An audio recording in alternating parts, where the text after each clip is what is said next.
नमस्कार दर्शक बंधु सजय ओडिया टीवी चैनल स्वागत जनावि प्रथम थर कर चैनल को आसी चैनल टी सब्सक्राइब करने को जमार भूलें। दर्शक बंधु आज प्रथम खबर पर नजर पकाइबा। राज्य में 70 लाख हिताधिकारी बाद पड़ पारती राशन रु नवेम्बर 30 रे राशन पाई सरकार ई-केवाईसी को बाध्यतामूलक करथिबा बेले एथिपाई दिया जायथिबा अवधि शेष हेबाकु जाउछि।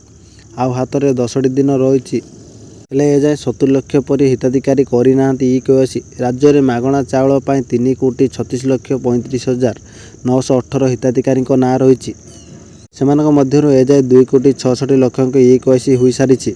आउ 69 लाख 49,000 हिताधिकारी ई-केवाईसी होना, अर्थात 70 लाख परी हिताधिकारी आग को पाइपर ना राशन। यही तालिकार सर्वाधिक 5,42,000 रही गंजाम जिलार। परवर्ती खबर, राज्य में कमिब तापमात्रा बढ़िब शीत। नवेम्बर द्वितीय सप्ताह शीत अनुभव होउछि। डिसेम्बर और जानुआरी अधिक शीत पड़िब बोली आगुआ आकलन करिछि पाणीपाग विभाग। आगामी 5 दिन जाए सर्वाधिक और सर्वनिम्न तापमात्रा से किसी बड़ परिवर्तन हेबाकु नथिबा बेले किछि स्थान में 48 घंटा पर 2 ରୁ 4 डिग्री जाए तापमात्रा कमिबार संभावना रही। तापमात्रा ह्रास सह राज्य में पड़िब शीत। आभ्यंतरीण ओडिशा शीत हेबा सह अन्य अंचल अनुभव हेउछि शीत। वर्तमान रातिर तापमात्रा स्वाभाविक ठारू 1 ରୁ 2 डिग्री पर्यंत अधिक रही। दिनर तापमात्रा स्वाभाविक फेरी। आगामी खबर, अंगनवाड़ी कर्मी को आर्थिक शोषण बंद और अनावश्यक कार्यभार प्रत्याहार सह भत्ता वृद्धिर प्रतिश्रुति पूरण न कले आगामी डिसेम्बर 19 तारिख में विधानसभा घेराव करिब अंगनवाड़ी कर्मचारी यूनियन संयुक्त मोर्चा। एआईटीयूसी राज्य कार्यालय आयोजित सांबादिक सम्मेलन में मोर्चा पक्षर यह सूचना दी जाइए। मोर्चा पक्षर कहुई सरकार आप्रे विभिन्न वीडियो संबलित तथ्य तथा अंगनवाड़ी केन्द्र फोटो कैप्शन सह छतुआ और अंडा प्रदान बेलर फोटो अपलोड इत्यादि कार्यभार लदिछंती। सरकार पक्षर जो मोबाइल फोन 2019 मसीह प्रदान करा व्यवहार योग्य उपयोगी नुहे। परवर्ती खबर, ओडिशा गस्तरे आसिबे प्रधानमंत्री नरेंद्र मोदी। प्रधानमंत्री सह केंद्र गृहमंत्री भी ओडिशा गस्तरे आसिबे। ओडिशा रे आयोजित डीजी सम्मेलन में जोग देवार कार्यक्रम रही। नवेम्बर 29 तारिख ରୁ 31 तारिख पर्यंत चलिबो डीजी सम्मेलन। खूब शीघ्र एने सरकारी स्तर में घोषणा करा जिवे बोली सूचना देते बीजेपी उपसभापति गोलक महापात्र। 24 तारिख में सर्वदलीय बैठक बाचस्पति अध्यक्षतार बैठक बस। नवेम्बर 26 ରୁ डिसेम्बर 31 तारिख पर्यंत विधानसभा अधिवेशन चलिबो। अधिवेशन सुरुखुरे चलाइबा नहीं सबु दलर मतामत नेबे बाचस्पति। चलित अधिवेशन में अनेक गुरुत्वपूर्ण बिल आसिबो। आगामी खबर, मणिपुर हिंसा को नहीं बड़ खबर। उग्रवादी को साबाड़ करेंगे केंद्र सरकार। कड़ाकड़ी हेब राज्य सुरक्षा व्यवस्था।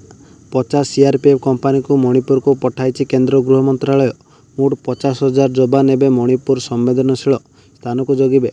सेपटे सुरक्षा स्थिति समीक्षा पर मुख्यमंत्री बीरेन सिंह एनडीए नेताओं सह बैठक करेंगे। अन्यपटे हिंसा को नहीं राजनीति आरंभ हो 1.5 वर्ष बीती जाइथिले मध्य मणिपुर हिंसा बंद कमिबारे सरकार विफल और नैतिकतार दृष्टि प्रधानमंत्री और गृहमंत्री इस्तीफा देवाक कांग्रेस दाबी करिछि। एथिसह नवेम्बर 25 रे आरंभ हेबाकु थिबा संसदर शीत अधिवेशन पूर्व सरकार सर्वदलीय बैठक डाकंतु बोली कांग्रेस दाबी करिछि। आगामी खबर, रूसिया राष्ट्रपति व्लादिमीर पुतिन को खूब शीघ्र भारत गस्त करेंगे। पुतिन को कार्यालय पक्षर यह खबर को सुनिश्चित करा जायछि। यह गस्त पाई खूब शीघ्र निर्दिष्ट तारीख प्रकाश कर जाए बोली क्रेमलिन मुखपात्र डिमिट्री पेस्कोव कहते। पुतिन को द्वारा आयोजित एक कार्यक्रम में जोगदे पेस्कोव कहते रूसिया चाइना और भारत को परस्पर को किपरि मुकाबिला करने को साहस करिबो नाही। रूसिया उभय भारत और चाइना सह संपर्क को गुरुत्व दिए थाए। रूसिया कौन से आंचलिक कार्य हस्तक्षेप करे नाही किंबा अमेरिका मध्य करवा उचित नुहे बोली पेस्कोव यह कार्यक्रम में कहते। आगामी खबर, सहारा जमाकारी एवं आश्वस्त। केन्द्रापड़े एवं सहारा कार्यालय खोली आउ जमाकारी एवं टंका फेरी पाइबार आशा उंकी मारी। टंका फेरी पाइबा आशारे सहारा कार्यालय बाहर भिड़ जमाई जमाकारी। राज्य में अनेक स्थान में सहारा कार्यालय बंद हो सारी। मात्र केन्द्रापड़े यार ऑफिस ब्रांच खोलुथिबारु जमाकारी सामान्य आश्वस्त होइछन्ति। केन्द्रापड़ा बनीमाल खोली सहारार नुआ कार्यालय। परवर्ती खबर, साधारण जनता चिंता बढ़ाइलाणी पियाज दर। आकाश छुआ मूल्य को देखी आवश्यकता ठारू बहुत कम पियाज किणी नौछन्ति ग्राहक। ସମ୍ପ୍ରତି ବିଭିନ୍ନ ସହରରେ ପିଆଜର ଦର କିଲୋଗ୍ରାମ ପିଛା 70ରୁ 100 ଟଙ୍କା ଛୁଇଁଛି। ଏହାର ମୁଖ୍ୟ କାରଣ ହେଉଛି ପିଆଜ ଉତ୍ପାଦନରେ ଉଲ୍ଲେଖନୀୟ ହ୍ରାସ ଏବଂ ପାଣିପାଗରେ ପରିବର୍ତ୍ତନ। ଏ ପରିସ୍ଥିତିରେ ପିଆଜ ଦର କେବେ କମିବ ତାହାର ସଠିକ୍ ସମୟସୀମା ଆକଳନ କରିବା କଷ୍ଟକର। ନଭେମ୍ବର ମାସ ସୁଦ୍ଧା ପୂର୍ବ ରବି ଫସଲରୁ ଷ୍ଟକ୍ ପ୍ରାୟତଃ ଶେଷ ହୋଇସାରିଛି।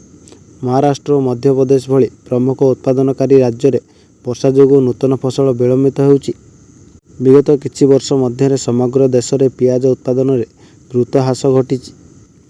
ପରବର୍ତ୍ତୀ ଖବର, ଭାରତ ସରକାର ଦେଶରେ ମହିଳା ସଶକ୍ତିକରଣକୁ ପ୍ରୋତ୍ସାହିତ କରିଛନ୍ତି। ସମାଜରେ ମହିଳାଙ୍କ ଅଂଶଗ୍ରହଣ ବୃଦ୍ଧି ପାଇଁ ସରକାର ନୂତନ ଉଦ୍ୟମ କରୁଛନ୍ତି।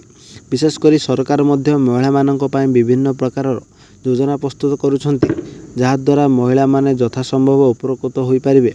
ଏବଂ କେବଳ କେନ୍ଦ୍ର ସରକାର ନୁହେଁ, ଭାରତର ବିଭିନ୍ନ ରାଜ୍ୟ ସରକାର ମଧ୍ୟ ମହିଳା ସଶକ୍ତିକରଣକୁ ପ୍ରୋତ୍ସାହିତ କରିବା ପାଇଁ ନିଜ ନିଜ ରାଜ୍ୟରେ ନୂତନ ଯୋଜନା ପ୍ରସ୍ତୁତ କରୁଛନ୍ତି। କର୍ଣ୍ଣାଟକ ସରକାର ମହିଳାମାନଙ୍କ ପାଇଁ ଗୃହଲକ୍ଷ୍ମୀ ଯୋଜନା ଆରମ୍ଭ କରିଛନ୍ତି। ଏହି ଯୋଜନା ଅଧୀନରେ ରାଜ୍ୟର ମହିଳାମାନଙ୍କୁ ପ୍ରତି ମାସରେ 2000 ଟଙ୍କା ଆର୍ଥିକ ସହାୟତା ପ୍ରଦାନ କରାଯିବ। ଆଜିକାର ଶେଷ ଖବର ଉପରେ ନଜର ପକାଇବା। ଆଜି ଭାରତୀୟ ବଜାରରେ ସୁନା ଦରରେ ବଡ଼ ପରିବର୍ତ୍ତନ ହୋଇଛି। 24 କ୍ୟାରେଟ୍ ସୁନାର ଦର 10 ଗ୍ରାମ ପ୍ରତି 77,070 ଟଙ୍କା ହୋଇଥିବା ବେଳେ 22 କ୍ୟାରେଟ୍ ସୁନାର ଦର 10 ଗ୍ରାମ ପିଛା 70,650 ଟଙ୍କା ରହିଛି। ସେପରି ଭୁବନେଶ୍ୱରରେ 22 କ୍ୟାରେଟ୍ ସୁନାର ଦର 70,650 ଟଙ୍କାରେ ପହଞ୍ଚିଥିବା ବେଳେ 24 କ୍ୟାରେଟ୍ ସୁନାର ଦର 77,070 ଟଙ୍କା ହୋଇଛି। ମୁମ୍ବାଇରେ 22 କ୍ୟାରେଟ୍ ସୁନା ଦର 70,650 ଟଙ୍କା ଓ 24 କ୍ୟାରେଟ୍ ସୁନାର ମୂଲ୍ୟ 77,070 ଟଙ୍କା ଥିବା ରେକର୍ଡ ହୋଇଥିବା ବେଳେ ନୂଆଦିଲ୍ଲୀରେ 70,800 ଟଙ୍କା ଓ 77,220 ଟଙ୍କା ରହିଛି।